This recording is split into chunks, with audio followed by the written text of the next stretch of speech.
tonight, eh?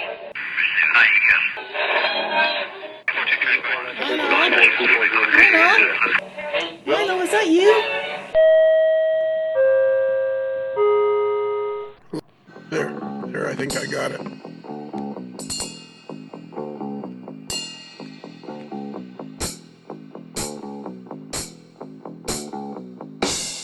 Hey, boys and girls, it's time for another podcast. It's another podcast on the old AML Network.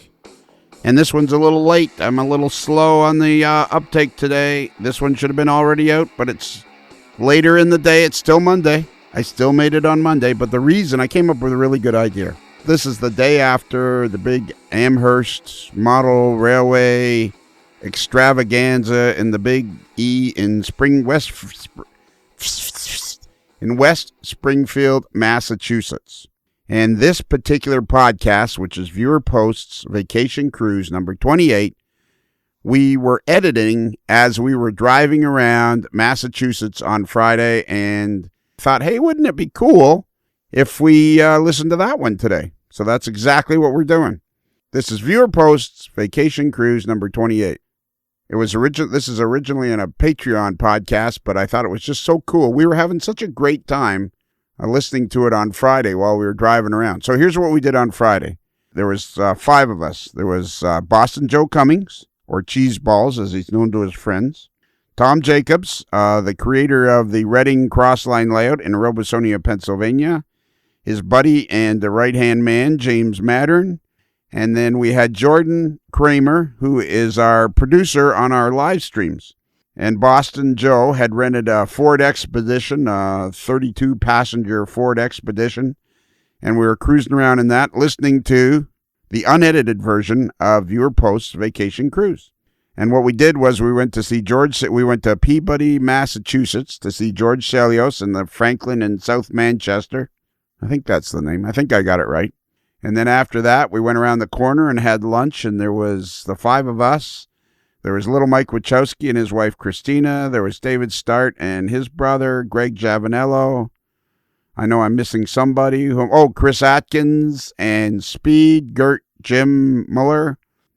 I think I got everybody. So anyways, we went and had lunch together, and then after that, we drove down to see Chris Adams in Old Saybrook, Connecticut. He's modeling the New Haven. You know, Chris is our fit guy, our resident. He's the AML fit guy. He's our director of fitness and health. I believe he's on the 27th floor. So anyways, we went to Chris Adams' house. He has a really, really nice layout. He's modeling New Haven. It's a beautiful room, beautiful aesthetics, and a beautiful home. And then him and his lovely wife, Debbie, we bought pizza, and we had pizza, and Debbie made brownies for everybody, which were delicious. And then after that, we jumped in Chris's Mustang. Chris and I did, anyways. And a bunch of us went up to the New Haven Society of Model Engineers to visit with Kaylee Zhang and Lou Pampano and take a look at that layout. And that layout was really, really cool. Lou Pampano, of course, he played for the New York Islanders through the 80s. He was a two-way solid forward. In his career, I think he had 122 goals and 210 assists. He was a great player. And anyways, we went and saw that layout, and that was a lot of fun. And by that time, I was pooped, and we went back to the hotel. We stopped for gas, and Tom Jacobs bought me a Diet Mountain Dew, and then we went back to the hotel. And we may or may not have had a couple of wobbly pops when we got back to the hotel. So, the reason I'm doing this one, I know I'm late. I know it usually comes out much earlier on Monday, but the reason I've done this this way is because it was so much fun driving around listening to this podcast, editing this podcast with those guys. So I thought, boom, I'm going to put it out today. But there's no need for Jordan or Boston Joe or Tom or James to listen to it because they've already listened to it. And I wanted to a couple more items. Thursday, January 31st. 2019, just a couple of days from now, we're going to do a live stream at 9 p.m. Eastern Standard Time with our special guest, none other than Scott Thornton from Proto Throttle. Scott's the guy that kind of went to the guys from Iowa Scaled Engineering and got them started, and they have that really cool Proto Throttle. and he's going to be our guest on our live stream. So if you want to ask Scott a question, get on our live stream and participate and ask questions. I think that's it. I think I've covered everything. I love you, Ralph Renzetti. I love you, buddy. Ralphie boy. That's it. I think I've covered everything. Subway chime. Go. I just turned on the recording. Why don't we just record this? I sound like the dude. Okay. Let's make this a happy show. Right on. happy, joy. Okay, never mind. Yeah. So we are doing ViewerPosts Vacation Cruise number 28. And tonight we have a cast of thousands from all across the North American continent. We'll leave the special people to last. The special. We're all special. We're all special. The special people. I don't want to tell anybody who's here, but Kaylee, you have to scroll back to June the 30th. Okay, please scroll. If you find, you know what? Scroll back to a picture of you laying in a tent listening to Modeler's Life. Oh, yeah. Good times. Yeah. In the meantime, we'll play some elevator music. Yeah. Dun, dun, dun. Yeah, exactly. We'll play over. So anyways, we have Boston Joe Cummings. We came up with another nickname for you. Oh, yeah. Cheese balls. Cheeseball Cummings. Yeah.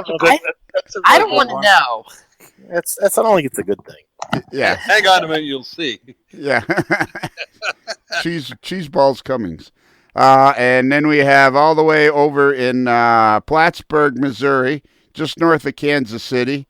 How far are you from Oklahoma? Let's get that squared away right away. Well, you'd have to go all the way across Kansas and then about halfway to Oklahoma City where they had the show recently, you mean? No, I meant Oklahoma. Omaha. Where the wind comes whipping down the plane? Yeah. Oh, yeah. Oklahoma's a state, isn't it? It's not a city. It's not a city. Well, now you've said Oklahoma and Omaha. So you got okay. Well, all right. Okay. So the original question was, how far is it to Omaha?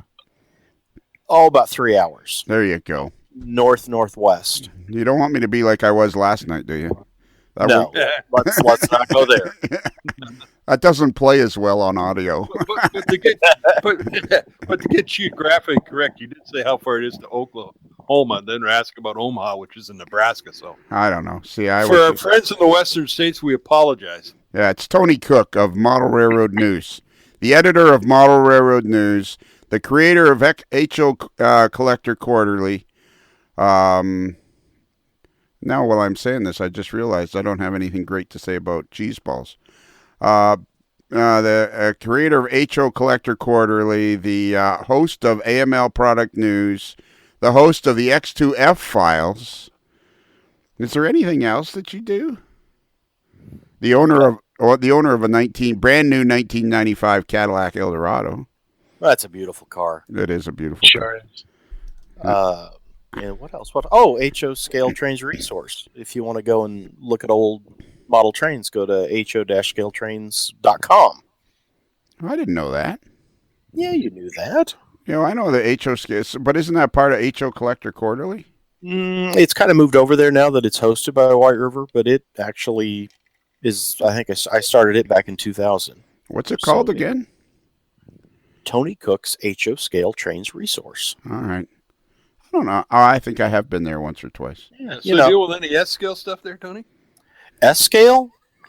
That was cruel. Where did I see a joke? I saw some joke on S-scale, and I thought, man, I got to send that to Mike Spoon Ostertag. Some joke. S-scale is the joke, right? No. Well, it was something like, one of your nutty friends that still does S-scale is bothering you about this or that. I'm like, oh, wow, they wrote that for Mike. That's me. Cheeseball, what's the highlight of your career? You were a professional photographer. Now you're a computer guy. Mm-hmm. Yeah. And are you still a Bruins fan? Of course, I'll be a Bruins fan till the day I die. All right. Well. And then we have Bruce, the moderately agitated mailboy. Yes. And the host of Scale Legends. That's what I think we were going to call it. That was the discussion that we were having a bit, and Scale Legends seems to be the That name sings. preferred name, and we just got to get working on that and get it to you sometime in the future. Well, that's what I was going to do. I was actually going to depart from the norm and do what we have one viewer mail we could read, and then we could move on from there. And then finally, for the first time ever on a Viewer Post Vacation Cruise, is none other than Kaylee Zhang, all the way from West Hartford, Connecticut, the former home of the Hartford Whalers. Never had an NBA team or an NFL team, and Kaylee single-handedly builds turbine jet engines for the commercial airline business. What do you call it? Not business. Commercial airline industry. And she single-handedly builds Pratt & Whitney jet engines, turbine engines. Here I am. That was my best imitation of a jet engine. Yeah, and then the question I had when I was thinking about that the other day is, how do you single-handedly? You must have some sort of lift and things. Like, how do you single-handedly attach it to like a Boeing 737 or something like that? Carefully. Yeah. Yes. Very, very Dun, carefully. dun, dun, dun. She has superpowers. This is like I have one big bolt that it hooks on. 3 big bolts, actually. Is that what it is? Just 3 bolts? Mm-hmm. They always wiggle. I always find that unnerving that they wiggle. Flexing is good. Flexing is good, When yeah. it's super rigid, then it's a bad day. Where there's no flexing, there's breaking. Yes. All right. Bruce has got his phone on. Got my phone on. I'm going to turn that off. There we go. He has birds tweeting when it's his phone. I do. I'm going to read this one. Here, I thought he just dinged his domed. He dinged his dome, yeah. He dinged his domed. I'm going to read this one email because it's a good one, and I thought, well, let's get it out of the way rather than do it months from now. So Will this be the first ever viewer mail combined with viewer case vacation cruise? So it's like viewer post vacation cruise viewer mail episode 1. Yeah, well, it's kind of like that. Only I thought that was a whole slippery slope to be going down. Right. And then I thought this was a pretty interesting email, and I thought, we don't get as much email, and this might not get read for like 6 months. And then I thought, you know what? Let's just do it. Let's just read it. All right. Do we have to renegotiate our contracts? Yeah, I would. My people call your people. Yeah. Yeah, you'll get another bucket of cheese balls here. Yeah. I don't know what to do. I don't know what to do with the one I have. Yeah, sure you don't. Well, you know what? At the end of this season, Joe, you'll be an unrestricted free agent, and see if any other podcast will sign you. No. Who's There going to you take go. me off waivers? Yeah. All right. So it starts out. I like this. Dear mildly agitated mailboy. Uh-oh. This is from Jeff Brigham. I am looking forward to future X2F files and the unnamed show you are volunteered for. I think it is an excellent idea to provide trivia and history of modeling in short shows to let us know about those who influenced our hobby in the past. If you are still searching for a title, may I suggest Scale Legends or Profiles in Scale, which really didn't even have a chance. Yes. Best of luck to you and the rest of the crew with the new shows. Best regards, Jeff Brigham. Well, thanks, Jeff. That's very good. Yeah. Terrific idea. If I remember, I think the first show should be called Jeff Brigham Scale Legends. Sounds like a NASCAR show. Or Yeah, something like that. exactly. Or one of those Marvel movies.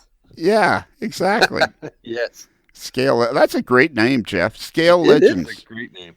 And what were? Oh yeah, we were doing the intro for the X2F files, and then we said, hey, because we were talking about somebody, and then all 3 of us kind of went, hey, we should do a show about. And then last night, Bruce and I and some other fellows were talking, and we thought of Jim Hediger. That would be interesting. All those people would be interesting. Well, the ones I've got so far off the top of my head, we're going to talk about Frank Ellison. We'll talk about Jim Hediger, John Allen.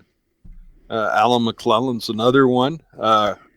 Irv Schultz, who had a great little layout. We'll talk about his layout. And it basically is going to be myself, largely influenced by what I was influenced by growing up in the model railroad world. In the from when I first discovered my dad's stash of magazines from the mid The model 50s. railroading kind. Yes, the model railroad. Yeah. Thank you, Kaylee. Same. And I usually have to do the cheap joke, so it's like,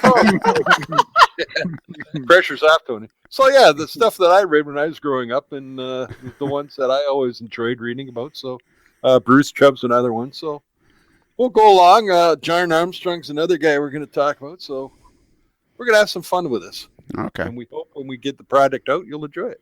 Yeah, and it comes out on the every odd month on the odd on whatever time. There's Monday is an odd day. Monday's always an odd day. No, I don't know. I agree. Monday's always an odd day. Yeah, we'll just put them out whenever. All right. That's in keeping with tradition. So, Kaylee, have you managed to scroll back in viewer posts? I am there. All right. Scroll is done.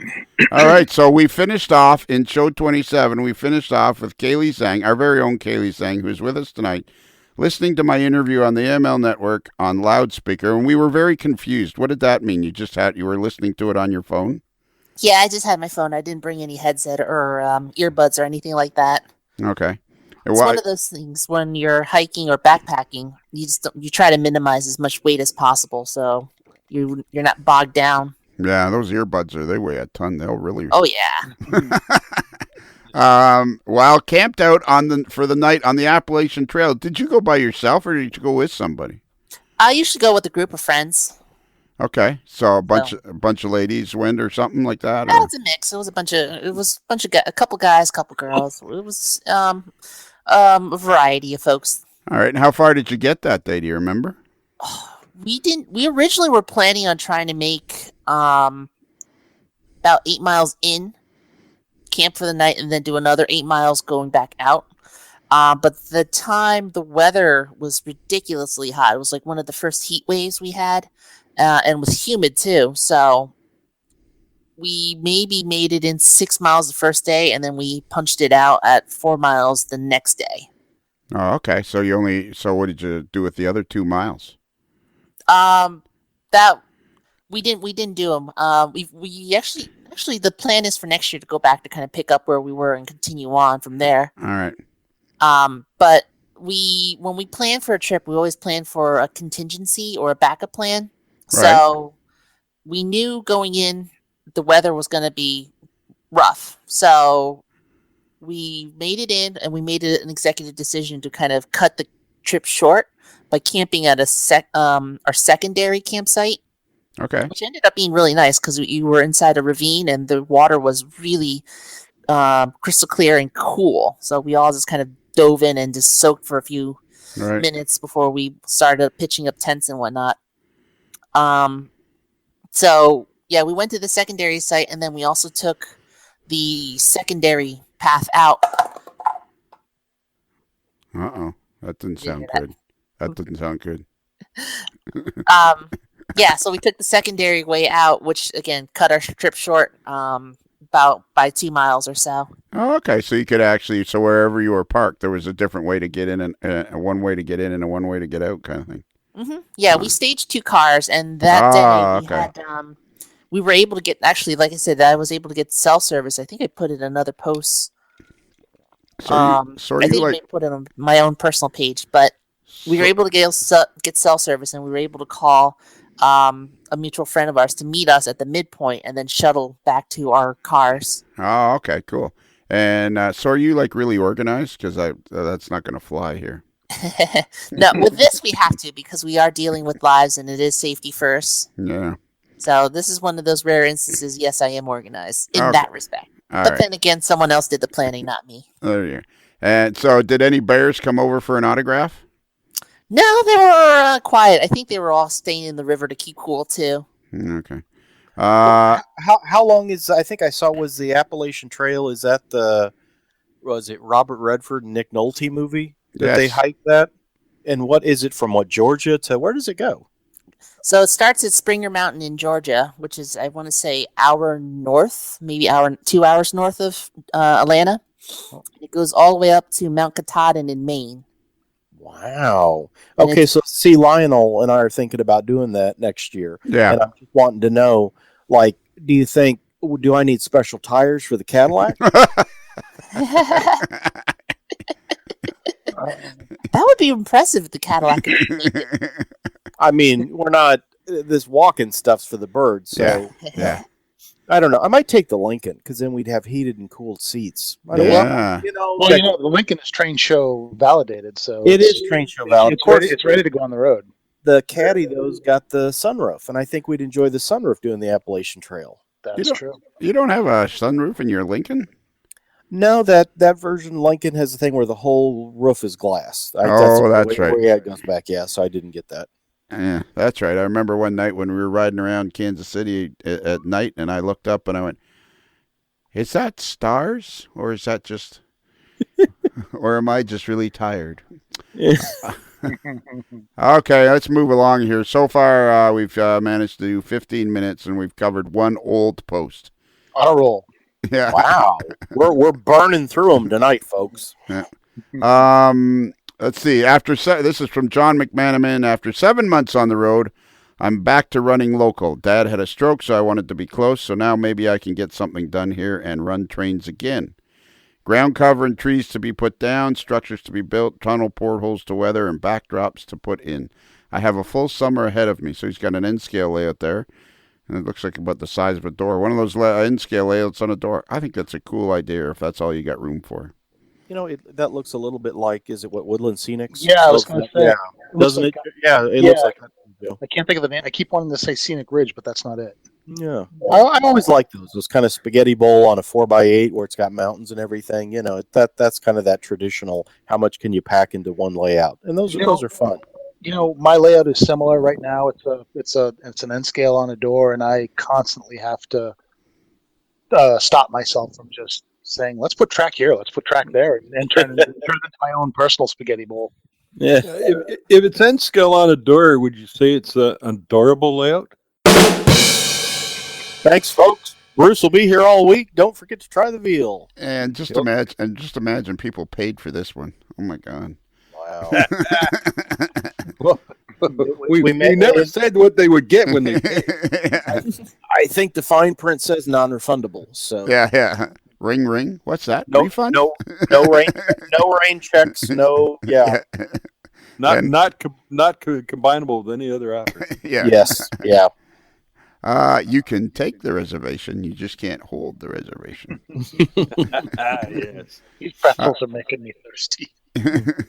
That's my snow plowing story this year. In the winter of 1819, is I hired a guy for additional snow clearing, and so far, what I've discovered is he can take the money. He just can't do any of the snow clearing.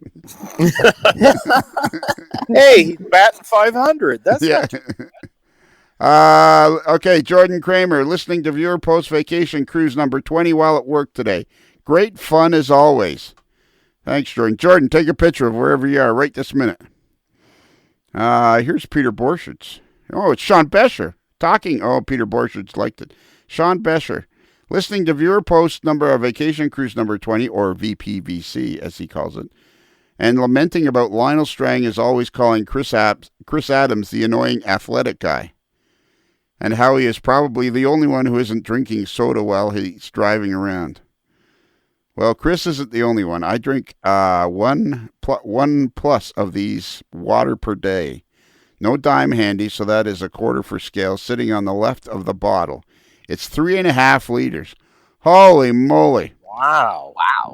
That's a Get on lot. out of here. Yeah.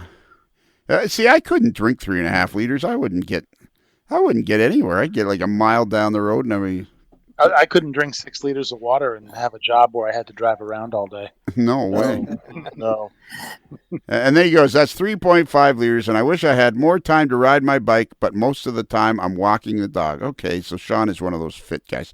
I noticed that when he came to the picnic, he seemed particularly thin, and I was gonna, I thought, man, is he one of those fit guys? Turns out he is. But our resident fit guy is none other than Chris Adams, who Kaylee knows really, really well.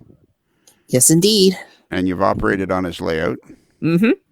And this year, when we go to Springfield, we might get a chance to go see him, depending on how everything works out. Here's a post from Tom Jacobs. 18 pictures about the cross line. Holy mackerel. Tom Jacobs. Tom, I can't get over, why is it so many people are naming their Facebook pages really long? Tom Jacobs, 1970s reading company crossline layout. Why not just put 1970s crossline layout? That's what I would have put. Because then they might have confused with the Reading Company, which is a different one. Yeah, there you go. He got me again. Do you want me to issue a strongly worded memo to Mr. Jacobs? Yes, please do. Yeah, Okay. yeah. Issue a strongly worded memo. I will have Shane put one together immediately in the morning and send it out. Yeah, and make sure when you do it that it's only marginally adequate. Okay. Here's one of Ralph de Blasi. Having dogs and burgers at Casa de Travia with Joe Travia. I miss Joe and Ralph. Yeah. They were great fans. I think they still possibly listen to us. They still send the occasional picture over. Yeah, so I think they listen to the free shows. Yes. I was going to say they'll never hear this one. No, they'll never hear this one. So yeah, so Joe, you might be wanting to think about different, those shorter shorts. Those aren't shorts; they're capri pants. I love you, Joe. Stephen Hayworth.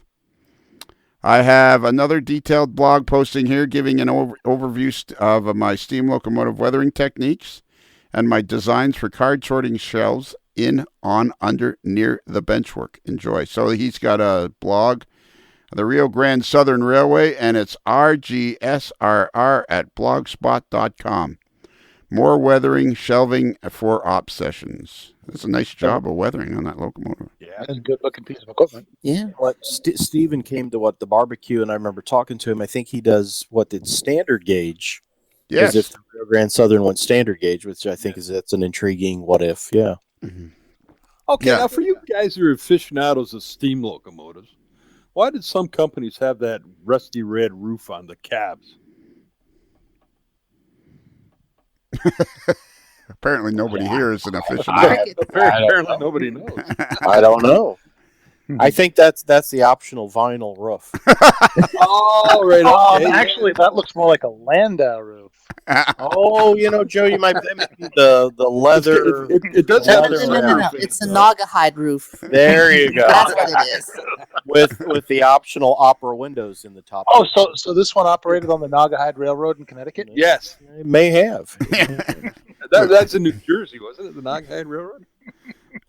and the engineer's seat is covered in fine Corinthian leather. Oh, beautiful. What car was that Dodge had? Chrysler Cordoba. Oh yeah, the Cordoba. Yeah, Ricardo Montalban, fine Corinthian leather. my dad had a Cordoba. Quick story, because what else have we got to do?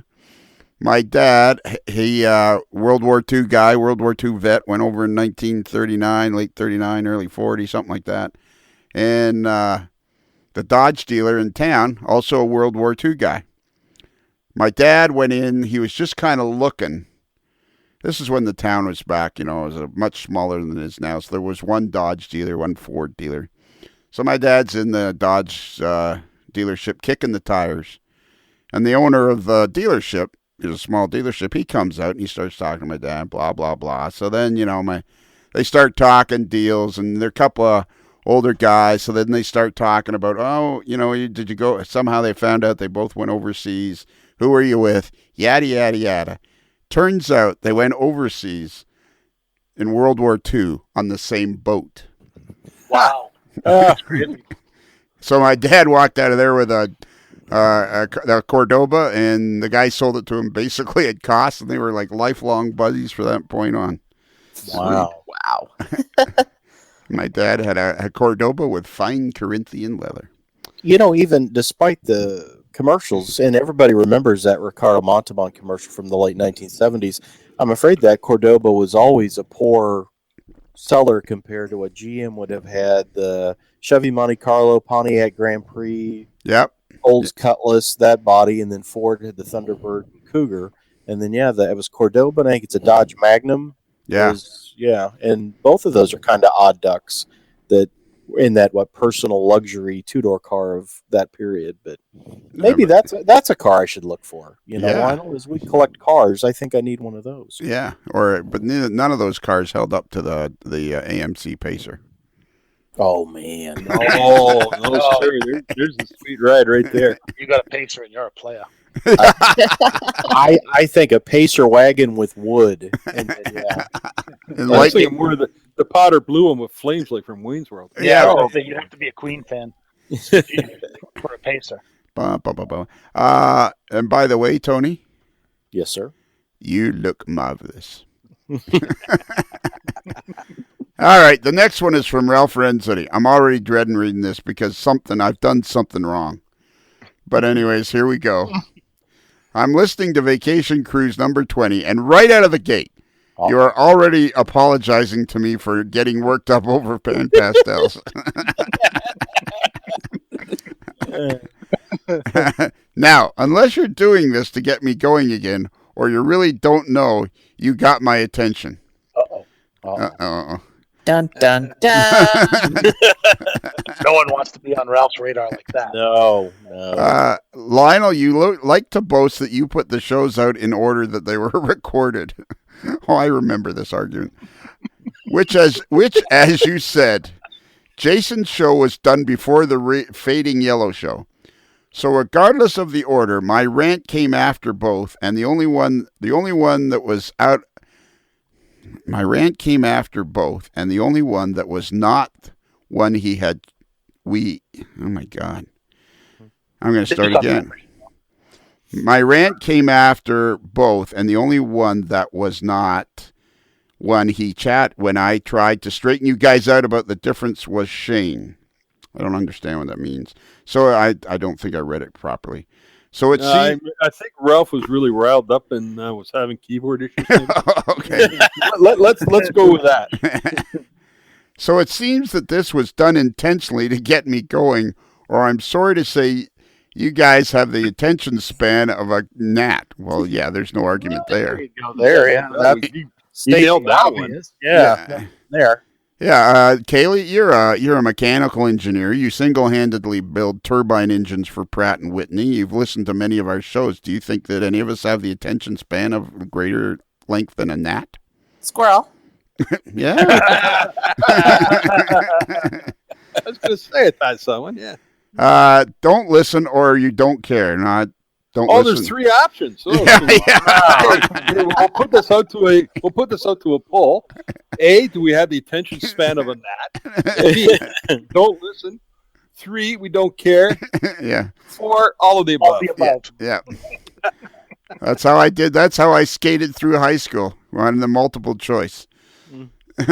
Couple of B's, couple of C's, an occasional D, and don't be stingy with the A's. Let's see. Okay. Either way, there is no hope for you guys. Well, I accept that. That's a positive. I think that's a fair assessment. I think he's right on there. I guess it's true that what they say, you can't teach an old dog new tricks. Oh, now it's saying we're old. Yeah. Or dogs. Yeah. Or both. Or both. Yeah. Holy cow. Yeah. Squirrel. Squirrel. By the way, I do use PP chalks. I'm thinking he means pan pastel chalks on structures, just not on my rolling stock or locos. By the way, you can use paint pigments with many liquids a lot easier than chalks.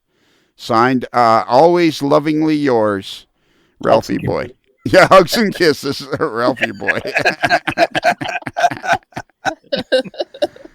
So anyways, I was trying to explain to him that I had released... He seemed intent on the fact that I released the shows in order.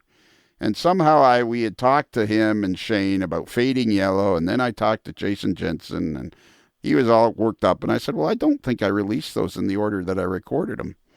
And anyways, that's where we went. We had great fun. Thanks, Ralph. You got to write in more often, please, and thank you. Oh, he just did. You were Don't look now. Oh my God. For those who are interested in the difference, here's an article I wrote on YouTube Model Builder Mag. Oh, okay, pigments and chalks. I think I just screwed up and I got to re-scroll all the way back again. No, I didn't. Oh, thank goodness. AIM Weathering Products by Monroe Models. Now that we're having a good time, Ralph is a very talented modeler and artist. He builds some of the most fantastic models of anybody I know. So, Ralph, we enjoy your company, and we're going to do a show about paint pigments. Thanks to Spoon, who's trying to use the cheapest paints he can possibly find to paint anything. So we're going to have Ralph. We're going to have you on, buddy. But maybe we already have, and you haven't heard that yet. It's very confusing, Ralph. Try not to figure it out. Tom Jacobs shares another post. Okay, this is a station that James Mattern made a mock-up of for his Reading Cross Line Railroad. Thanks, huge. Attaboy. Wow. It's 1 out of 2. Tom Stock. Hey, Kaylee, are you going to go to Tom Stock in 2020? That's the plan. Yeah. Do you have an RV? You have a big giant RV you take? Yeah. I'm sure I could finagle someone or one from somewhere. Perfect. Because Tom says all RVs are welcome. I'm thinking now. What about a 737 or an exactly? A320? Yeah. Because I was thinking about a hot air balloon, but now that I'm thinking this, Kaylee we could do a jet. Is there room to land anything you think in his driveway? Do you think maybe we could get Pratt & Whitney to sponsor the picnic? Yeah. Oh, there you go. There's a thought.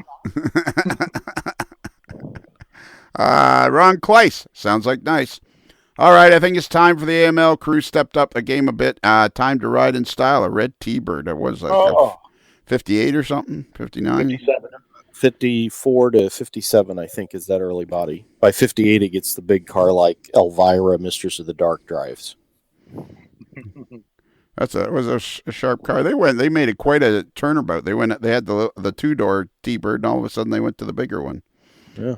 I like that one from the 60s, actually. Is that one of those ones that has used as a hardtop convertible? It looks like it. Into the trunk? Yeah. That trunk looks gigantic. Yeah, I think those did. Yeah, there was a hardtop that popped on there with a little round window in the back. And basically no back seat. So the hardtop's there, but there's nothing back there, where the window is. Yeah. A 2-seater bird. Fun. 2-seater. Until the daddy takes your T-Bird away. I made my son. I dragged my son to see Brian Wilson in concert in downtown Toronto about 2 weeks ago. Oh, cool. And I said, this is the guy that wrote all the Beach Boys music. And, of course, Brian Wilson is older now, but he had good music, and there was nothing like having him standing there listening to Sloop John B. sung by the guy that wrote it. I was like up and dancing. I was having a grand old time. And fortunately, it's a dark theater, so nobody could see me. Sheriff John Stone, why don't you leave me alone? Yeah. Well, I feel so broke up, I wanna go home. Throw hoist up the John B, hoist up the John B. See how the mainsail, see how the mainsail. Call for the captain ashore, let me go home, let me go home. Wanna go home, let me go home. Here's one from Philip Hoffman. It's a YouTube video, Moving Switches. Shot this CSX Manifest Freight moving through Riverdale Park, Maryland. Oh, cool. Very cool. Here's one from Otto Vondrak.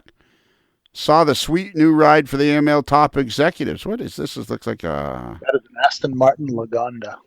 Does it actually have 6 headlights? Yes. Wow. It is one of the most out there designed vehicles you'll ever see, especially balanced against everything else they ever made. That is cool. Yeah, it looks like it should be from the Thunderbirds, that show, The Thunderbirds. Yeah. It does. It needs like another axle in the back, so yeah, it would have. Yeah, or Lady Penelope or whatever. Yeah, exactly. Lady Penelope's vehicle, and there's there's strings coming out of the top of the car because they're moving. It's from the mid '80s. Yeah. They wanted to make Either that or it looks like super some of the Avengers should be driving. duper. Yeah. Da-da-da-da-da. Here's one from Peter Borchert. Preparing for a visit from world-famous AML mailboy Bruce, the Rochelle Dairy Queen is now open thanks again to Bob Rusick. So Bob Rusick took a huge picture of a Dairy Queen that he got his wife to put on the sign, actually put on the sign, "Scream until Lionel stops the car." Yes. So did you went and Bruce, you spent a lovely time? I went and visited with Peter and his wonderful, lovely wife, Lucy, on the afternoon of July 12th. And we got the grand tour of the Rochelle Intermodal. And we had a wonderful evening with them. And it was like everybody else has said, never met either he or Lucy before. And having chatted with them a bit, it was like there's no first date jitters. We just sat down like we'd known each other for a long time, and we had a great visit with him. Cool. And his layouts in his garage, which you see from the outside, doesn't look that big, but when you get inside, it's kind of like Doctor Who going into the TARDIS. It's massive inside. Oh, really? Hey, cool. So his layouts in a police box? Yes, it's in a police box. But the police box does have a barbecue built in the side of it. So wow, even the doctor doesn't have that. Yeah. Time traveling is a belly empty endeavor, I suppose. Like Doc Brown says, hey, I figure if you're going to travel in time, you might as well do it in style, right? Yeah. Right. What did you say it was, Kaylee? What kind of endeavor? A belly emptying endeavor. Yeah, I'm sure it is. Well, that's good. I'm making a face. You tend to get TARDIS sick.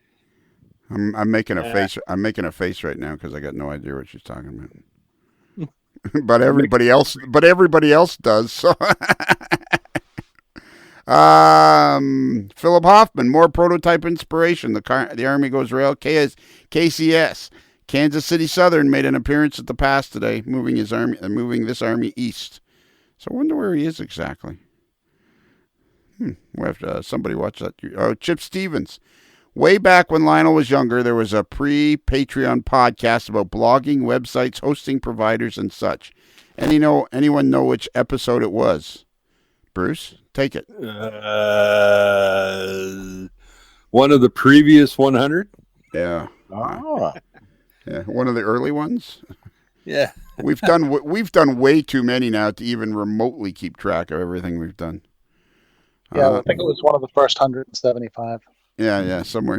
Yeah. Go back to listen to and make notes while you're listening. It was after number 13, I think. Yeah, there you go.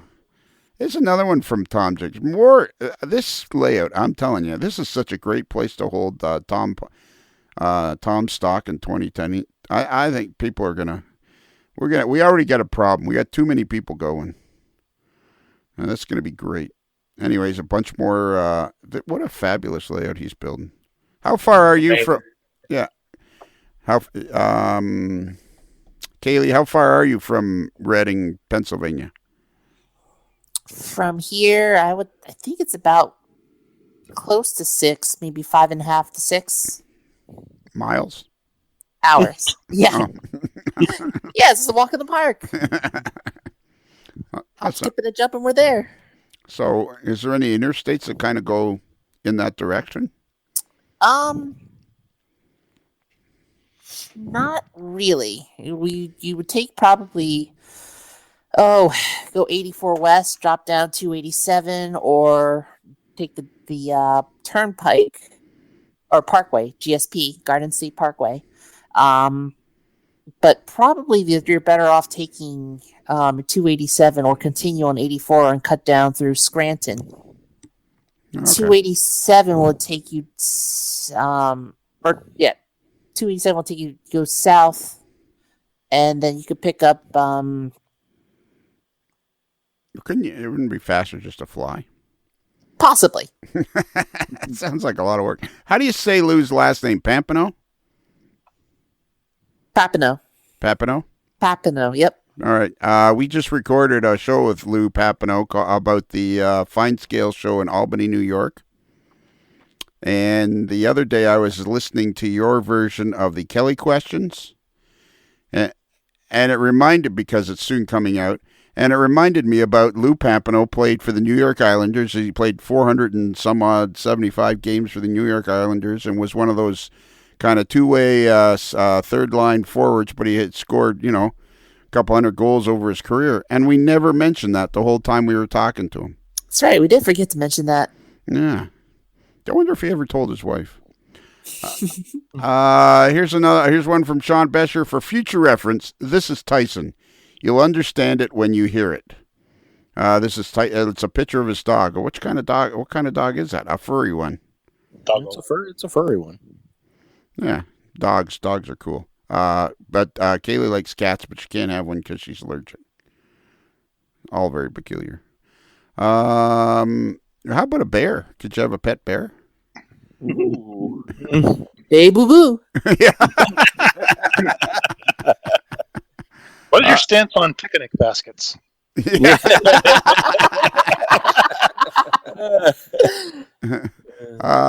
Here's one from Jordan Kramer. It's another Monday, and while I work on another conveyor frame, I am listening to podcast 102 about the Berlin sleeping car.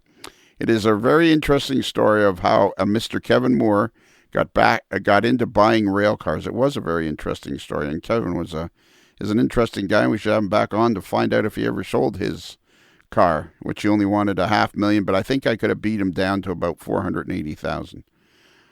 Here's another one. Sean Besher. I mentioned cats. You'll know when you hear it. Maxwell is the orange, and he is the... Anyways, he's some sort of cat. Polydactyl. Polydactyl? What does that mean? He has more than...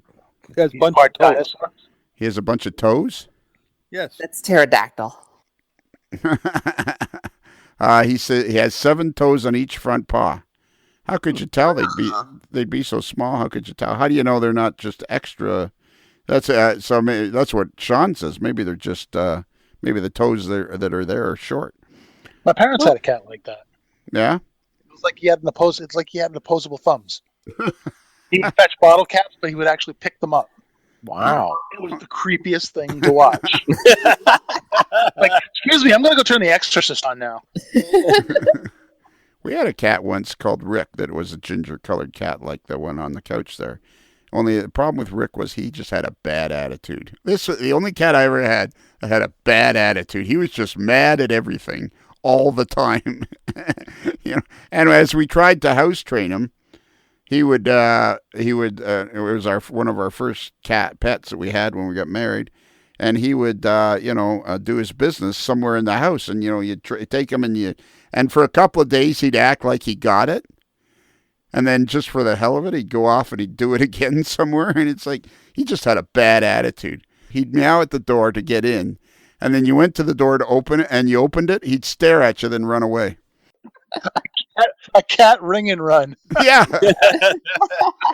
And it took me about 1.5 years, 2 years. Finally, I said to my wife one day, this guy's just got a bad attitude about everything. He's just the meanest, most miserable. He was a lot like Ralph. Oh. Ouch. That was rude, and I apologize, Ralph. That's not true. We love you. Get off my lawn, yeah. Yeah, now get off my lawn. Max is my wife's cat, and even though I didn't want him, Sylvester chose me, so he's my cat.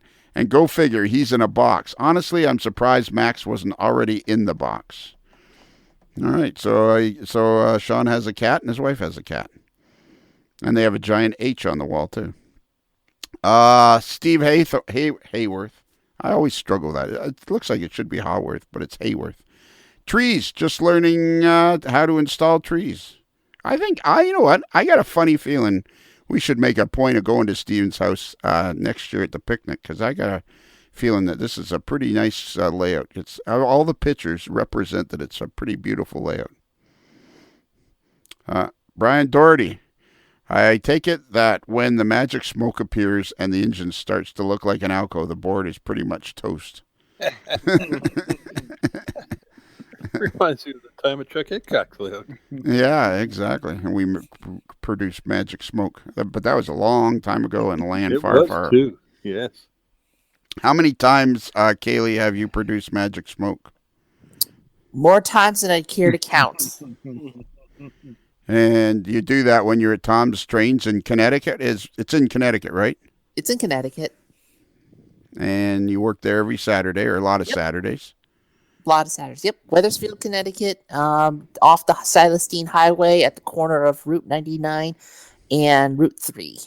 So at the corner of Route 99 and Route 3, come on down to Tom's Trains, and we'll have to show you some of the finest model railroads around. And how far is that from Springfield? Yeah. It is about 40 minutes, actually, no, about 30 minutes south of Springfield. Ah, so we go down to see Chris Adams. Yeah.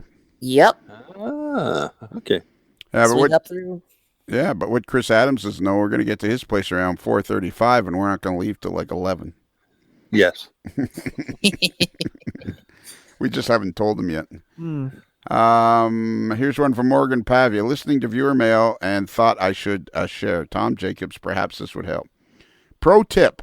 When building a helix using a threaded rod, put the wire brush like this one in your drill. Make sure the drill is spinning in the correct direction and place the spinning brush against the nut. Oh, this is about spinning nuts on that, because I think that's a really cool way to build a helix with threaded rod. So he's and we were talking about how long it takes to spin all the nuts down the threaded rod, and so this is use a wire wheel and spin the nut using that. That's pretty slick. That's a good idea. It's a great idea. It's a great idea. So Morgan probably didn't think of it then. Wow. Man. Shots are being fired left and right here tonight. He just feels confident because Morgan's working the other border, not his border. Yeah, exactly. Yeah, I'm feeling pretty cocky today. Yeah. Should you ever really mess with anybody that has federal authority? I don't think so. I don't think so. Nah, it probably was a bad idea. Well, it's a good way to get a tour of the federal facilities. Yeah. There you go. Mike Wachowski, my car turned 100,000 miles this morning while listening to viewer mail flight number 65. Beautiful. That's right on 100,000. And he pulled over to the side of the road and took this photo. Either that or he's doing about 110 miles an hour. One of the Well, I don't see that speedometer needle anywhere. No, I know. That's why I'm looking, and I see 50 and I see 80.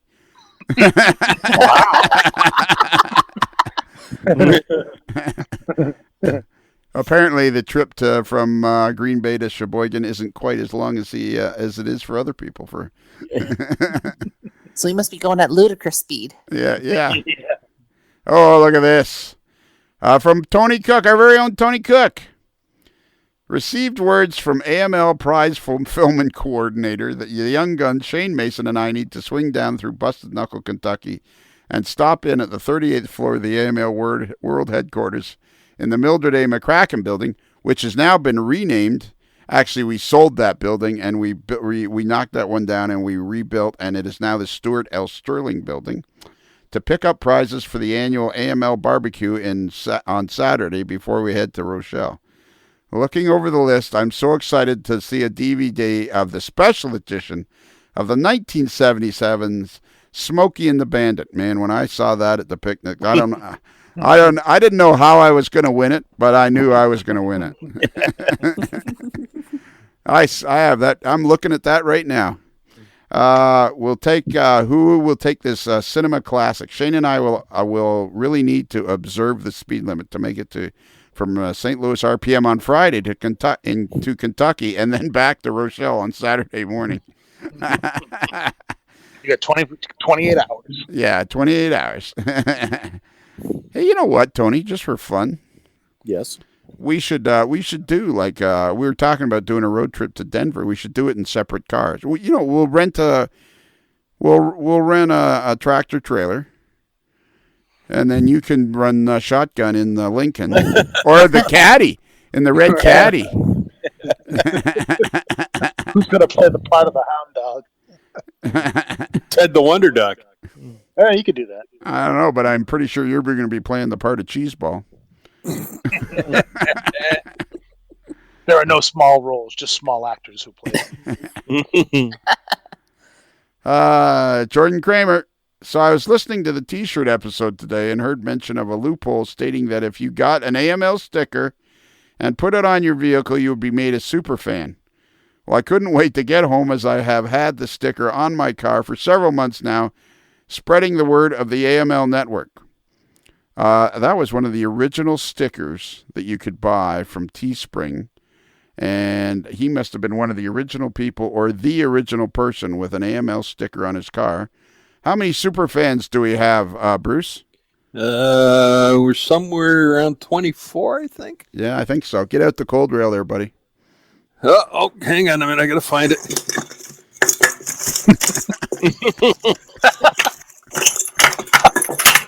Okay, found it.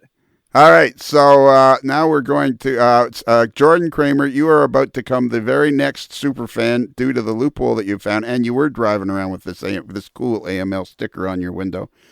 And I think what happens now, Bruce, is that you Jordan has to hold really, really still because Yep. this old hard rail is somewhat unwieldy, and I'd hate to ding him in the dome with it. So, Jordan, take the position.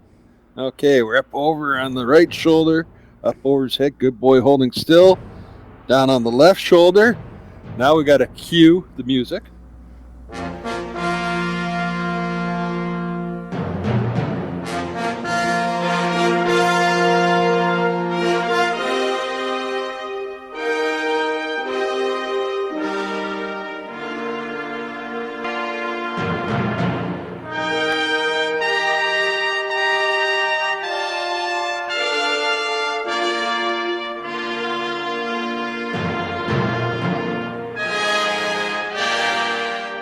oh man, Oh, jeez. I tear up every time. I hear every that. time I hear that music. This is my first This is time amazing. being part of this.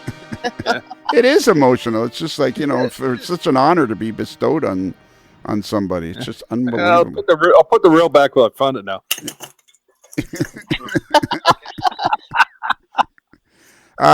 So this is a very Auspicious? yeah. Squirrel. This this is a very auspicious occasion because Jordan just made this because after the picnic this year, we went back to our official post-picnic bar, and we were all having dinner. And Jordan was sitting beside me, and somebody came up with the idea we should find a Dairy Queen and have our picture taken at the Dairy Queen. And we couldn't find a Dairy Queen in downtown Rochelle, Illinois. So then Jordan said, with a straight face, hey, we could go to a Culver's. And I remember looking at him thinking to myself, if I hadn't just had 4 beers. And 2 vodka shots. Well, that was to come later. I would have been really, really upset, but instead I just I teased him mercilessly for the next hour. But he still made it. So, Jordan, here is your responsibility now as the youngest. I believe Jordan is the youngest superfan ever. I would think he is, yes. Yes. So, Jordan, as the youngest superfan, it is up to you to go out and spread the word amongst the youngest part of the population. Tell them to ignore the NMRA and the fact that the average age is 103 in the hobby, and just go out and spread the word and spread happiness throughout the land as the youngest AML superfan. Jordan, we're relying on you to reach out to the Utes in the hobby. Yeah.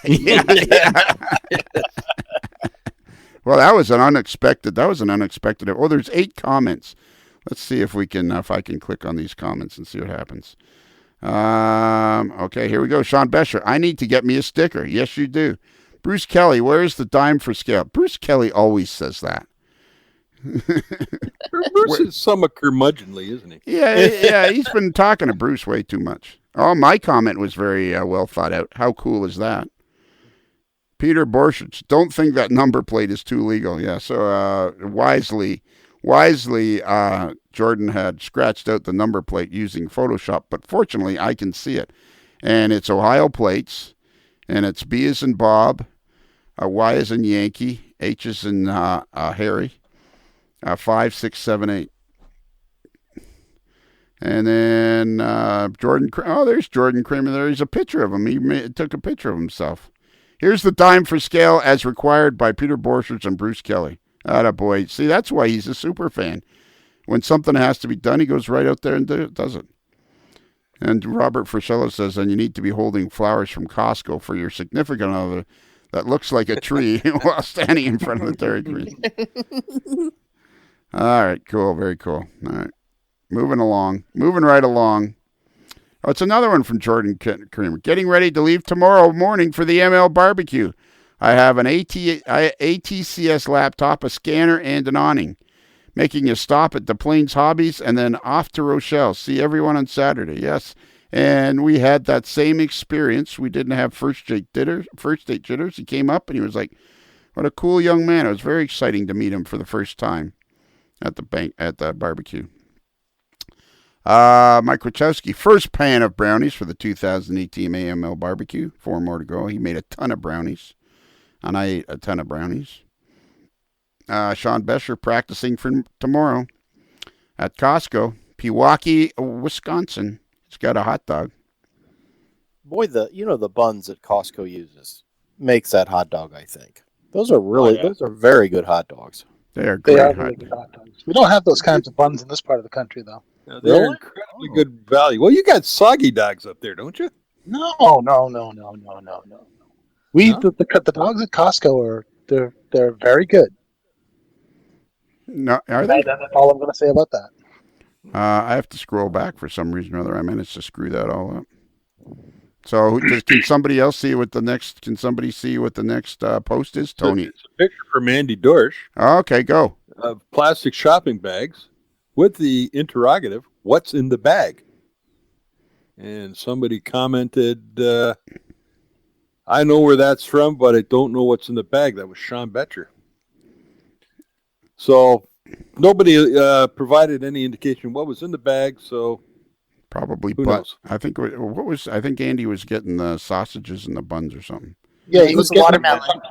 He was getting them from some place that smokes their hot dogs with diesel exhaust. That's right. Yes, that's right. right. Okay. Yeah. They have a Jeep. They had a Jeep 38-2 that they had right in the smoke room, and they. Well, the exhaust already has natural grill, so Yeah. just post it up to the exhaust stack and call it a day. Hey, I just had a great idea for Tom Stock. Why doesn't he There you because we're going to have all those RVs parked there, why not just get a Jeep 38 and we'll grill everything right on top of the Jeep 38?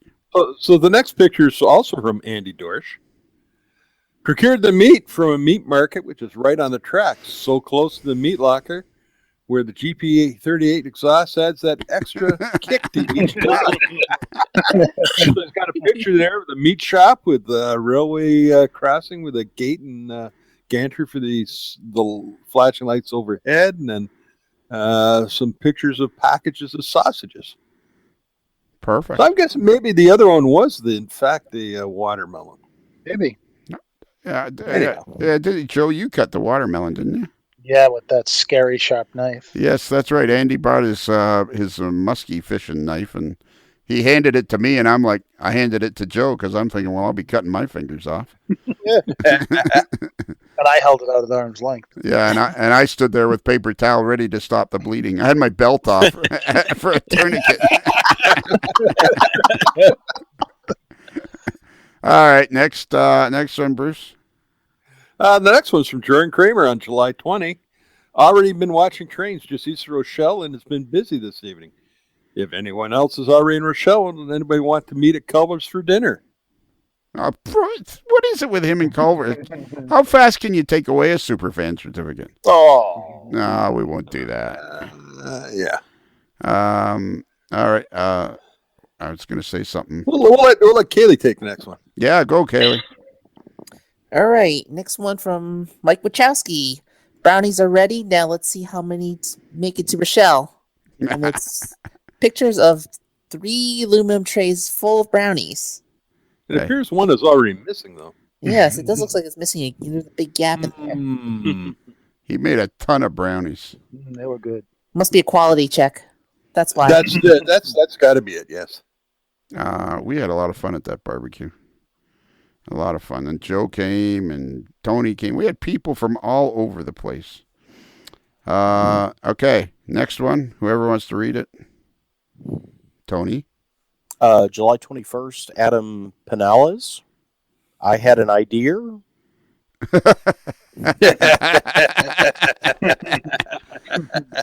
I believe he may be having fun with the way I pronounce the word idea. Absolutely. Yeah, I was pointed out to me many times in my early life that I said they would say, "Why did you say idea?" And I'd go, "Because I had one." What do you call a deer with no eyes? Yeah. I couldn't.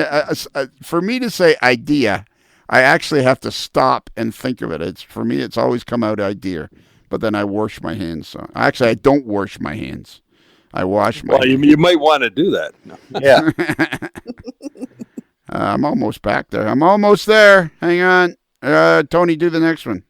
July 21st from the late, great Stuart Sterling. Good morning down there in lower 48 land, as today is the AML barbecue, and I cannot join in the activities there. The next best thing is online. Here are 2 webcams to watch for the day. And I think those are the 2 set up at Rochelle.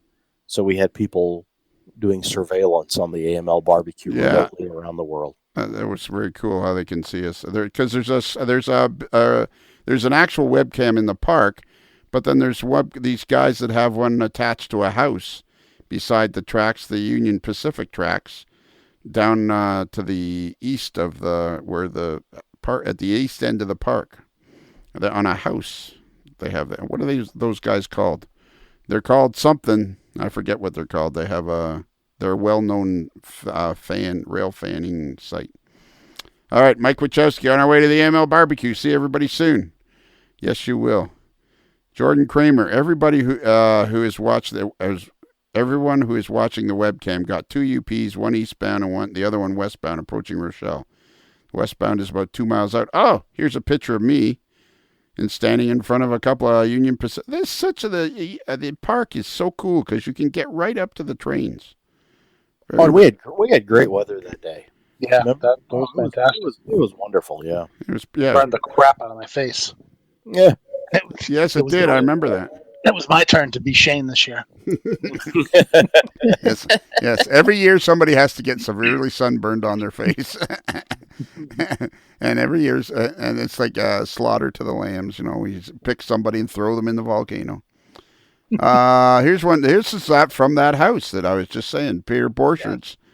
I don't forget what those guys are called. Well, somebody will remember and post it on here. And it's, I wonder if we increase the size. Bruce, you're good. I'll try it. I'm going to lose my spot. I'm not doing anything. I would suggest it's probably one of those 2 links that Stuart had, the trn.trains.com or the YouTube channel. It's the TRN. Okay. Whatever those guys are. trn.trains.com. trn.trains.com. And here's one from Keith Parsons. Hello to all those at the barbecue. Dime for scale. Well, that's a great dime for scale picture. That is, yeah. That's a massive monitor. That's a Tony Cook style monitor. He must be going through his big screen TV or something. Holy cow.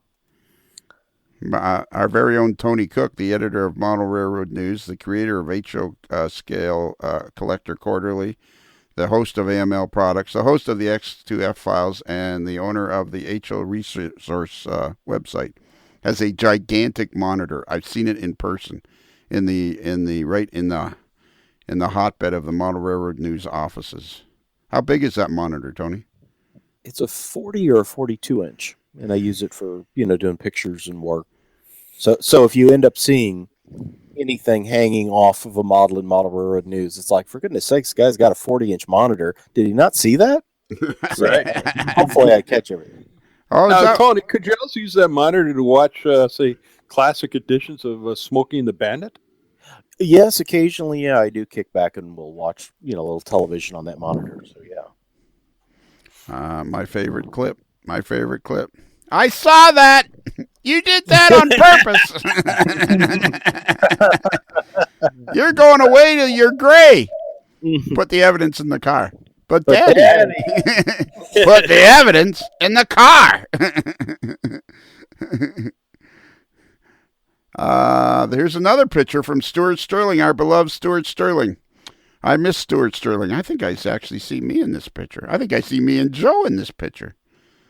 That's I pretty. see Sean Betcher. Yeah. Well, that's cool. And he did a video. I see a squirrel. Yeah. Squirrel. I see my car, and I see the Lincoln. There's the Lincoln sitting right there. Oh Yeah. yeah, it is. Yeah. And beside the Lincoln is Joe's Mazda that he rented.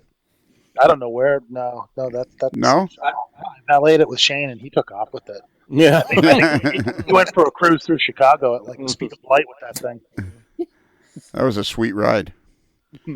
William Brillinger, sorry we couldn't be there this year. Have a hot dog for me. Hey, there's currently 214 people watching you on the Railstream cam. That's it, Railstream. See you in Kansas City. Yes, you will. And he came to our dinner in Kansas City. Here's a picture from Gert Muller, Speed, as he's known to his friends. And occasionally Chris Atkins calls him Jim for some strange and peculiar reason. Speed and Brian making trees. Wheel trunks at first. For the car. Well, I think there's an extra apostrophe in there. Oh, well, trunks at first. Okay. Yeah, don't you love it when your phone does that?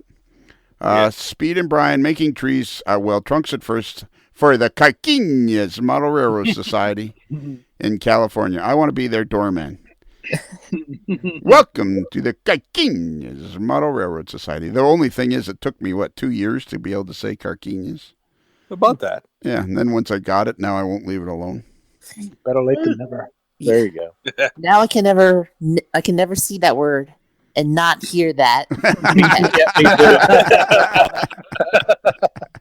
Well then, welcome to the Carquinez Model Railroad Society with fine Corinthian leather. Dennis Drury, I updated my Klamath Falls subdivision Facebook page today if anybody's interested. So go to Facebook. And this is another one. Southern Pacific Klamath Falls subdivision HO scale model railroad. Everybody names their Facebook. See, I just put Modeler's Life. When I was doing it, man, it's just how simple. There's my car. Here's another picture. Peter Borchards. The tents have gone. Another barbecue done for the year. Hope you guys had fun. Well, we did, but Peter, I can't possibly imagine that we had as much fun as we will have at the 2019 barbecue on July the 13th, I believe is the actual date. Let me get up my calendar here. I will open the calendar right now, and I'll go to 2019, and I'll go to July, and it is in fact July the 13th. And Peter Borchards will be the special guest at the third annual Modeler's Life Barbecue, not far from the Carquinez Model Railroad Society. So I can see my car sitting there, and I see the Lincoln. Very cool, very cool. So yes, Peter, you better put on a good show, buddy, because everybody's coming specifically to see you. Patrick Lavely, till next year, everyone drive safe. See you next year, Peter Borchards. There you go, Peter. The very next post is about see you next year, Peter Borchards. Here's a ton of photos from Sean Bescher. Those are very cool. Those barbecues are cool. And Rochelle is such a cool place. You're standing there, you're having barbecued hamburgers and hot dogs and whatever else we have to eat. And then there's trains going by, and everybody's having a good time, and you're sitting, and oh my goodness, it's just a blast. And then we go to the official AML bar afterwards. I forget what it's called, but it's really good in downtown Rochelle, the original downtown Rochelle, Illinois. And we have a few pops. Jordan Kramer, awesome time at Rochelle today. Great to meet and put faces and with voices and names. Well, Jordan, I bet you never imagined by the time I read this post that you would be a super fan, the youngest super fan ever for a Modeler's Life. I bet you didn't imagine that. Here's one. Oh, cool. Here's Gary Stevens. Now, there's somebody that doesn't post that often. Spreading the good word at Saturday night's operating session at the West Penn Railroad. And he's got the yellow Modeler's Life t-shirt. Very cool. Very cool. Gary, you got to post more often, buddy. Now here's Sean Bescher. Tony Cook. Sean Bescher. From Tony Cook, this is our very own Tony Cook. Sean Besher, the train is behind you, rocking the Chicago Blackhawks. Yeah, that was a bit of a problem. Awkward. Yeah, awkward. Yeah. Awkward. And he seemed to be so proud of it, too. The only thing that saved it was its original 6. Anyways, it's Sean Besher. The train is behind you, rocking the Chicago Blackhawks gear. Gets points in my book. Well, I don't know about that, Tony. Though some took exception to the non-Leafs apparel. Yes, well, that's possible. I did take a bit of an exception to that. Jordan Kramer, sitting at work this morning, listened to the AML Barbecue pregame show while working on supports that are used to hold up the frames that we make. Andy Dorsch, here's my Facebook group for my new model railroad, the Chicago Northwestern Marshline Subdivision. Well, that's not too long. That's pretty good. And we got to get Andy on again to talk about his layout because he's going to be building that layout. Philip Hoffman, the 50th 50-foot boxcar is alive and well if this train is any indication. So it's on the CXX, boxcar parade on the CSX. Wow. Tom Jacobs, from the folks that brought you Flyby, introducing Wizz Air.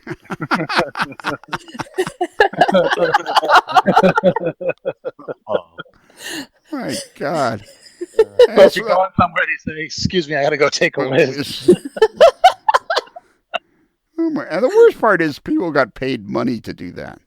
You know, it's like 30-something executives sitting in a room around a big board. What do you think we ought to call it? Flyby was pretty popular. Could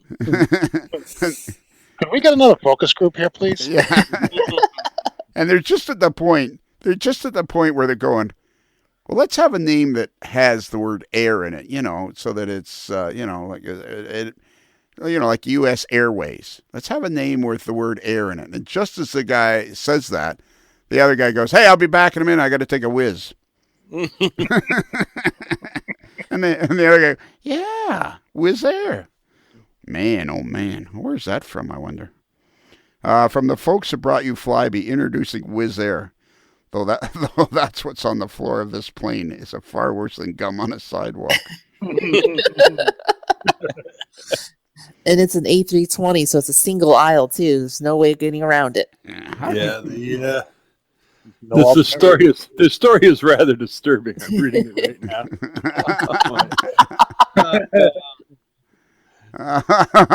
Oh my goodness gracious! How can you tell that's an Eastern European Eastern European airline? Oh, okay. Well, no, she didn't do it in the aisle. She went in the galley. Oh, that makes it. Well, at least out of the main traffic, right? Oh Lord! Oh my goodness! I think I'm just going to close that now and yeah. So did you, gentlemen? Dinner service will be canceled. So did you build that turbine engine there, Kaylee? That is a V2500, so Pratt & Whitney did have a hand in it. That's okay. Now slow down. That's a V2500. Mm-hmm. That particular engine. That particular engine. Yep. Okay. How can you tell from that little tiny picture that it's a V2500? The shape of the cowling. Well, I wasn't asking you, Bruce. Yeah, so A320s, the Airbus A320 family was built with two engine options. You can use with a CFM 56, which has a very stepped cowling, versus a V2500, which was actually a consortium of 5 aerospace companies. It used to be Rolls-Royce, Pratt & Whitney, my company, MTU, Mitsubishi in Japan, and was another one. I forget what it was, but Rolls-Royce basically sold their share of the engine to Pratt & Whitney. So Pratt & Whitney is now the major shareholder of that particular engine. All right. And their engine cowling is much more streamlined from front to tail. All right. And do you think the guy that's the president of Pratt & Whitney knows that you're building these engines single-handedly?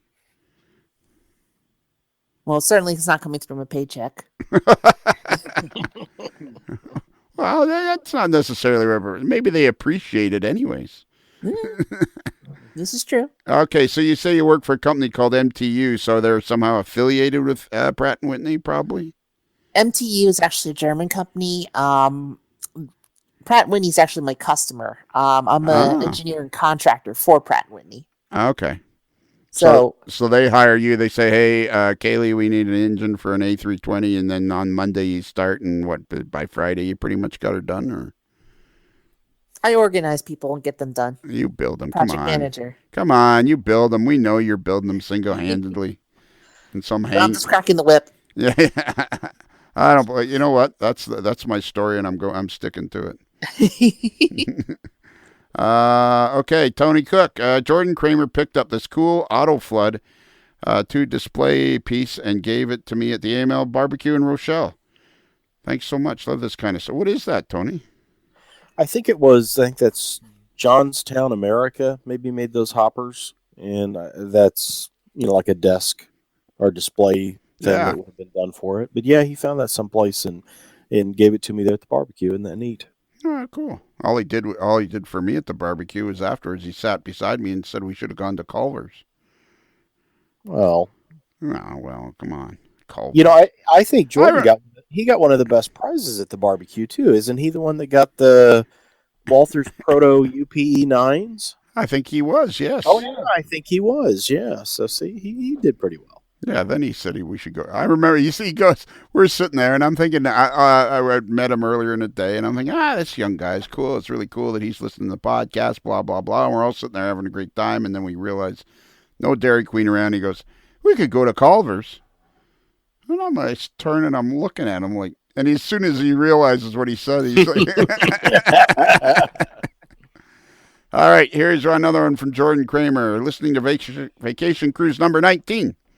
While finishing up supports from yesterday. By the way, Lionel Strang, at the AML picnic, you asked if Westchester was home to the Westchester Eagles. Unfortunately, no, we are not home to them, but we are home to the Lakota West Firebirds, my former high school, and the Lakota East Thunderhawks. So I was very close. Firebirds, Thunderhawks, and I guessed Eagles. What high school did you go to, Kaylee? Phillipsburg High School. The home of? Home of the Stateliners. The Stateliners. That's a mouthful. Wow. What did the mascot look like? Like a giant map or something with a state line on it? No, it was actually a bobcat. Of course. Susie the Stateliner. Susie the Stateliner was a bobcat. Makes perfect sense to me. Joe, how about you? Where did you go to high school? I went to St. Patrick's High School in Watertown, Massachusetts. Home of? The Knights. The Knights. As opposed to the Days. Knights our football team was so bad that we probably should have played at night, not during the day. Knights with a K? Kniggets. Yes, the Kniggets. Yes. Yeah, Kniggets. That's why we never won a game. We were all looking for shrubberies. My high school only had a population of 447 or something, and when I was in grade 11, they decided they had to have a football team. And we were so bad and so understaffed that I was the middle linebacker at 5'9" and about 170 pounds. And I spent a lot of time looking at the sky, laying on my back looking at the sky. They didn't just jump over. Yeah, guys were gigantic people from the city of, because I lived outside Toronto, and gigantic people from Toronto would come and play football against us and kill us. Tony, where did you go to high school? Jersey Community High School in Jerseyville, Illinois, home of the Panthers. And the year I graduated in '84, we were Mississippi Valley champs and went to state. And we made it up, but lost the game for state championship. But yeah, had a bunch of good friends one of my best friends was a quarterback and things like that. So yeah, we had a big year for high school football back in '84. And don't be shy, you played wide receiver and were later signed to the Houston Oilers. No, I actually was involved with the local radio station. So I bet you were. I was. In fact, after that, I worked for the radio station. I bet you did. You have the best radio voice of anybody. You have you're silky smooth. The silky smooth sounds of Tony Cook. Cooking after dark. Bruce, where'd you go to high school? I went to Walkerville Collegiate Institute in Windsor, Ontario, home of the Tartans. The Tartans. And there was the mascot was a Scottish guy running around. We don't really have a mascot. Okay. Moving along here. Here's one from Sean Besher. Okay, so at the picnic, I gave out a whole bunch of stickers and poker chips and everything. And Sean, here, AML advertisements have been applied to both my vehicles. Holy mackerel! Oh, That is sweet. so is that another super fan? No, see, I think that came in after we had Jordan was the very first. Another loophole in the rules that is very little known. Once you find a loophole, it automatically closes. Someday And of course, nobody will be able to become a super fan. Yeah. And of course, it shouldn't apply to if you're given freely the AML promotional stickers. That it should be reserved for the first one who actually paid for one. And I can remember it's been decades now since it's one super van per loophole. Yes. And these are clearly commercial vehicles, so there must be some sort of conflict of interest there. Yeah. Unless, of course, you're busy observing the speed limit, and you have a photo with the local constabulary. That's a loophole that just continues on into infinity. Okay, Peter Borchert, the latest progress update on my Rochelle intermodal N-scale layout. In this update, I show how all the latest scenery work I have been doing. If you like this video, please subscribe to my channel to see more of my reviews. What are you doing all of a sudden? Are you on the treadmill now, Bruce? That's not me. Oh, it's Joe. It's got to be. Or it's Tony. It's not me. It's not me. It wouldn't be Kaylee. Nope, not me. I was on mute. Yeah, and you're busy single-handedly building turbine engines for A320s for Pratt and Whitney. So if anything, you'll be hearing high-pitched screeching. Yeah. There's noise from Kaylee. It's the whine. It's the whine of a V25. Was it a V2500? Yep. And how did they get? And the other one was CFM 26. 56. 56. So how do they get That's from GE and a French company called San Fran? San Fran, like as in Cisco?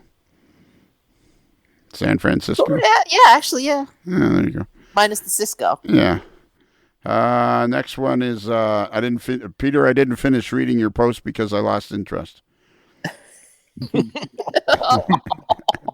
Poor Peter. I'm just kidding. Jordan Kramer, modelers. Okay, well, today was interesting at the Costco near me. We had a sale. Buy one hot dog, get one free. Took advantage. Wow. Wow, I've never heard of that. Yeah, no kidding. I've never. That's a sweet deal. That is. That's amazing. That's crazy. Buy one, get one free. I can't believe when we were in Kansas City, we didn't get a picture of us all standing at the at a Costco. Although we did go to a Dairy Queen, so there you go. Bob Bruce, and you didn't get a picture of you all standing in front of that either. So I wish we did. Yeah, we did. Yeah, there's pictures. Yeah, there's a picture of that. Inside the Dairy Queen, but not outside. I don't. Yeah, No, outside. Just like the truth. It's out there. Yep, it's out there. We're all holding dimes and everything. Yeah. And I look miserable in the picture for some reason or other. I don't know why.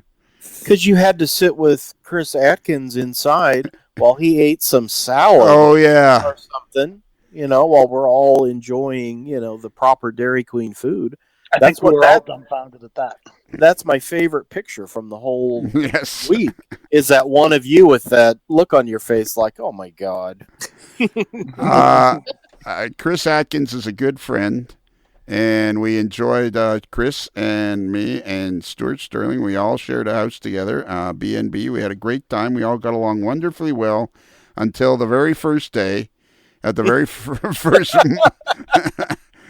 when I discovered Chris was on some sort of salad eating regimen, And I'm like, I'm looking at him like, I'm not spending the week with some guy eating rabbit food all week. And it was like, oh my God. So that I've already instilled that rule for myself for St. Louis in 2020. I'm not being with anybody that can only eat salad. The food that food eats. Yeah, yeah. The food that rabbits eat. I like salad too, but it's so much better if in between salads there's like 3 orders of barbecue. Right. Yes, a salad is fine as long as I know the timer's running on that ribeye that's out on the grill and it's already been flipped once. Let me get through my salad and then bring the steak in. Yeah. Or a salad's fine if I've already made plans with Tony tomorrow to go to Joe's barbecue. Oh, man. There you go. Okay. We got a couple more to go, and then we'll call it. We'll have done all of July. Bob Rusick, to conclude the second annual AML barbecue, here's AML's own Kevin. It's a video of Kevin Hardpart Marks providing Lionel with a lesson on proper lacing and tying of his walking shoes because he was convinced that merely the way that I would tie my shoes would prevent me from getting blisters on this walk that I do from Princess Margaret Hospital to my home, which is about 60 miles or 100 kilometers, and I've done it 2 years in a row, and both times I get about a half mile from the hospital, and I say to myself, what the hell am I doing? So anyways, I was quite excited because Kevin was convinced that the way I tied my shoes was going to prevent me from getting blisters, and it didn't. But the shoes did feel snug. Yeah, I mean, I just got a new pair of shoes, and I remember I posted pictures that I had to put my old shoe next to the new one and remember how Kevin did that and lace my new ones up. I agree. He's on to something. It's an excellent way to lace your shoes, and I guarantee you will not get blisters if you're not walking any farther than from your car to the Harley Davidson dealership to sell boots. I will say this. When I started running in September, I got a brand new pair of shoes, and I tried using Kevin's lacing technique. I tied my shoes, got up, and immediately fell over. Oh. I had inadvertently tied my shoelaces to the coffee table.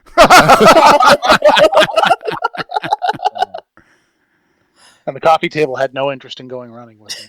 Yeah. And we're going to put an asterisk next to that video. Your results may vary. You know what, Joe? If you hadn't been on so many of the podcasts now and weren't basically a member of the staff, that story alone would make you a super fan. Oh, just dangle the carrot in front of my face. Anytime you accidentally tie your shoes to the coffee table. I should have been a super fan years ago. But let it be known, this loophole is now closed. Yes.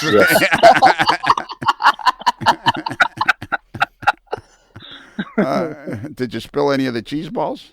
Oh, no. I'd never spill a cheese ball. Oh, my. Look at the Tom Jacobs. Oh. A Things were perfect going hot so dog. good. A perfect hot dog. Yeah. This is my own, this isn't in the script. When we did the table reading before we did the show, I never mentioned this, but I'm going to mention it now. It's a picture of a hot dog from Wawa, which is a gas station in the East Coast, and all that's on it is ketchup. So, Tom, you know how I feel about ketchup. And Tom, I know how you feel about a whole bunch of RVs showing up to your house for Tom Stock 2020. So let me see if I can make this as clear as possible. If you don't stop putting ketchup on your hot dogs, you're not going to be able to see your house from the street for all the RVs that are in the driveway. Hey, maybe it's not. Hey, on the bright side, maybe it's not ketchup. Maybe he just shot the hot dog and it's bleeding. Oh my goodness, Gary Stevens. I tried posting a link to another podcast. What Lionel had started seems to be catching on, but the link doesn't seem to be posting. Check out Lore Episode 2, The Bloody Pit. Wherever you get your podcast, it's an interesting tale of the Hoosac Tunnel. Okay, so that might be pretty cool. Lore, Lore, Episode 2, and it's an interesting tale about the Hoosac Tunnel. Well, that's got to be interesting. Oh, man. My ex-father-in-law worked on a derailment for the B&M in the Hoosac Tunnel in the 60s.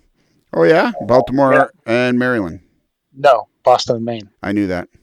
And it's actually pronounced Hoosick, not Hoosac. He Is that your idea? isn't the river Hoosac? It's like some weird. The river difference. Hoosac, right? But the actual tunnel is pronounced Hoosick. Yeah. Huh. I didn't know that. Yeah, the Bloody Pit is the central pit. So the Hoosick Tunnel is a 5-mile long tunnel in the Boston and Albany main line, and it cuts over the Hoosick Mountain range. And when they started digging in the late 1860s or so, they thought it would be quicker to split the work in rather than start at both ends. But they also dug a central shaft to kind of start in the middle and work both east and west at the same time. But during the construction, the central pit, or the central shaft, had a massive explosion, and a bunch of the guys were trapped inside in the shaft. And because the central shaft was also where they pumped all the water out, the pumps failed, and they slowly flooded that pit. And then the guys eventually drowned. When they later did the autopsy, they found that after the explosion, they were still alive, but they died from drowning from the waters filling back in. Wow. Mm. And this cheerful moment. I mean, it's for its length. I think isn't it, Kaylee? It's when you think of like the Moffat or Cascade or those all had a lot of machinery that did it, but the Hoosac is basically like done by hand. Done by hand, right? And this five, was also 5 miles, right? And this was also the first commercial application of TNT. Wow. The television network. And so Joe, your dad, did you say? No, my granddad, my ex-father-in-law. He was an electrician for the Boston and Maine, and there was evidently at some point during the mid-'60s, in the winter of like '66, there was a big derailment inside the tunnel, and he drove. As to hear him tell it, he drove from North Station in Boston through a great big snowstorm out to the east portal of the Hoosick, the east portal of the Hoosick Tunnel, and he proceeded to spend the next 3 days inside the tunnel wiring up temporary lights so they could get the big hook in there and get the train re-railed or get the car re-railed. Wow, that's a pretty cool story. Yeah. So where exactly is the Hoosick Tunnel? In Florida, Massachusetts. So is it in Florida or Massachusetts? It's in Yes. Florida, Massachusetts. It's sort of the northwest corner of the state. Oh, all right, so it's way over there. Okay, near Pittsfield. Actually, beyond Pittsfield, because you go in the east portal in Massachusetts, but when you come out the west portal, you're in New York State. You're in Mechanicsville. Oh, okay, cool. I just had an argument with Lou Papineau that Pittsfield was pretty far west, and yet you had to go even farther west to get to Dick L. Was it Dick Elwell's we were talking about, Kaylee? Mm-hmm. Dick Elwell's very close to this area. All right, because when you guys went to Albany to the Fine Scale Expo, at first you drove north to go home because you got lost. Yeah, so that's very well. Look how cool all that is. That was very interesting to hear all that stuff. That's why this isn't just with me on it, because otherwise we wouldn't learn anything. Yeah, the Big E I believe. Well, they bounce around, but at the Springfield show, there is a historical society for the Hoosick Tunnel. Yes, and they actually have a model of the. I don't know if it's the entire tunnel or I think it was just the central shaft. Though that vertical model, it's the big ventilation shaft. Yeah, I've seen that a couple of times. Yeah, he gets around all the local shows. Yes, Yeah. I didn't realize that was part of an historical society. Yeah. So the central shaft, when they were done, they turned it into a ventilation shaft. So is the Hoosac Tunnel still used, or is it long since? Yeah. The Hoosick Tunnel is still used by the well, now it used to be the Guilford, but now it's Pan Am Railways. I've Really? seen video of Norfolk Southern coming through there as well. Yep, Norfolk Southern has an agreement, trackage rights with Pan Am through from so basically from New York State over into Massachusetts. Okay, this is really, really interesting. It only took us an hour and 35 minutes to get interesting. But so Pan Am Railways is the railroad that Mike, the Spoon Ostertag, and Bob Frischella were talking about when Mike went on his trip to the East to see Bob and got sidetracked by the fact that he was so fascinated that none of the roads had shoulders.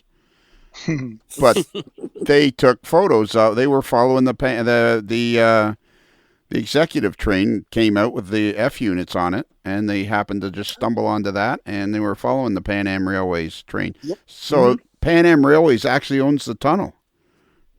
Yes. Wow, that's cool. And the Pan Am Railway isn't that long, is it? No, it's regional to New England. You can trace Pan Am.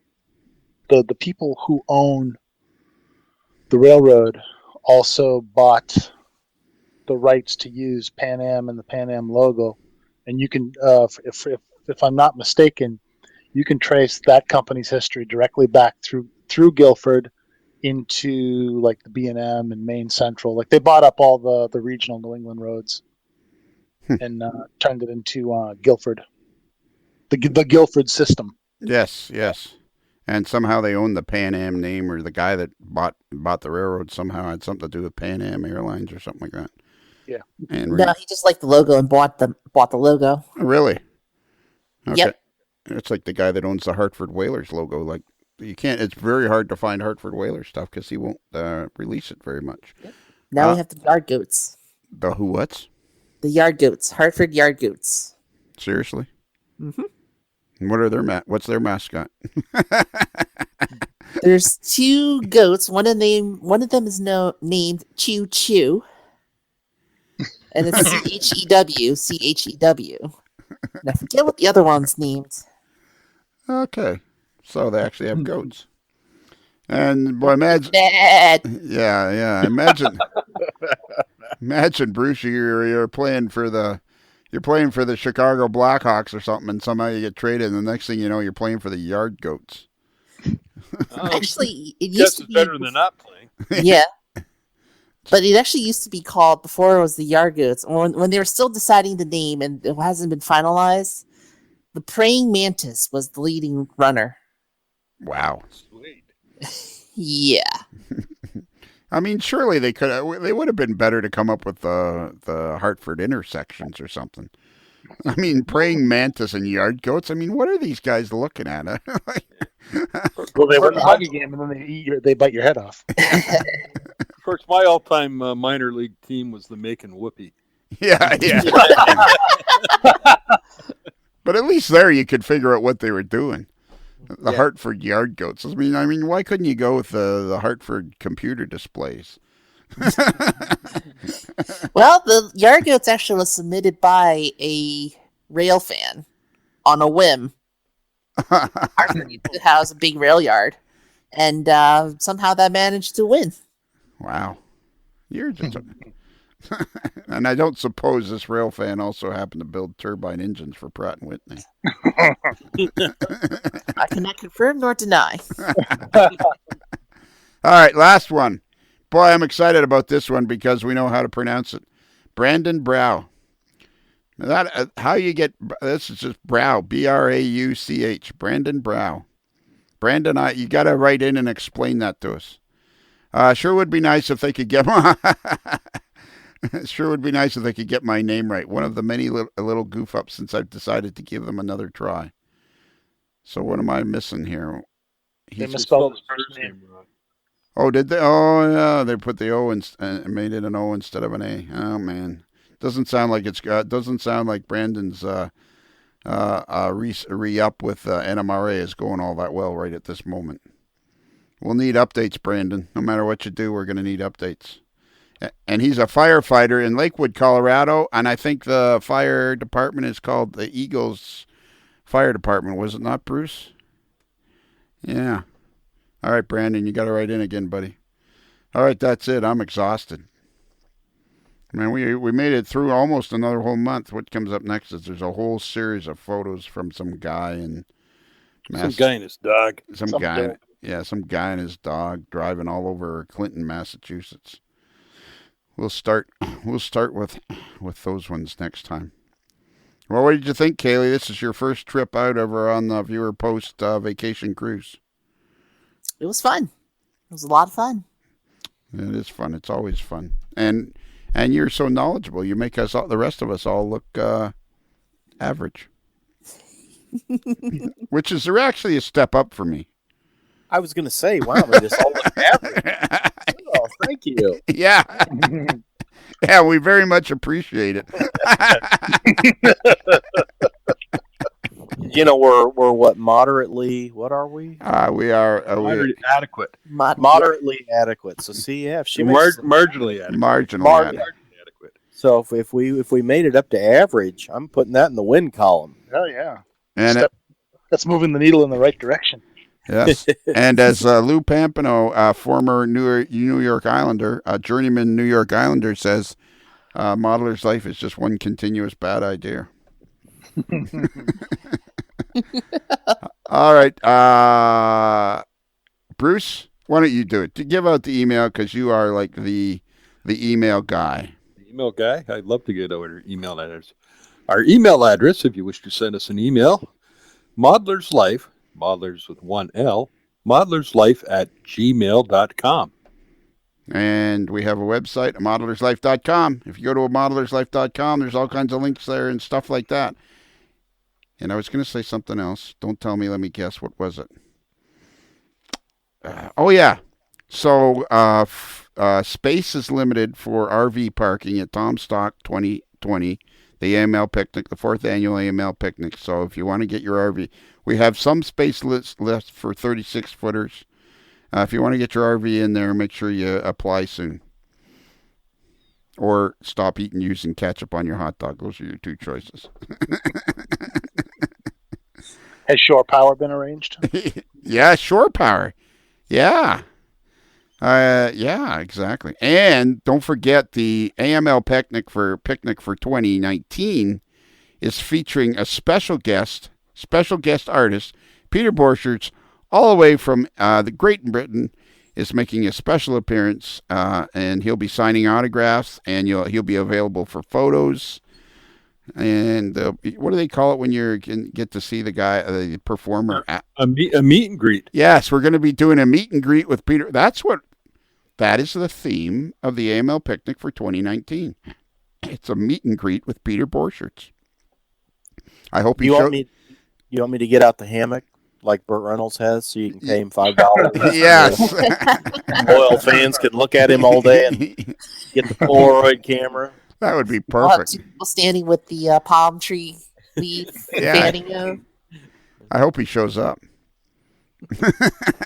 Well, You can just fan an empty hammock. yeah. Well, he's already got it all arranged with his lovely wife, Lucy, who is a celebrity of her own right in Great Britain. She calls herself a cook. Peter calls her a cook. Everybody calls her a cook. I say if you've had part in or written 8 cookbooks, you are way beyond a cook. That's it. Anybody got any notes or questions they have to leave us with? Sounds like it all went pretty well. All right, that's it. Remember. Squirrel. Remember, 6 out of 10 orthodontists consider the Modeler's Life podcast to be marginally adequate.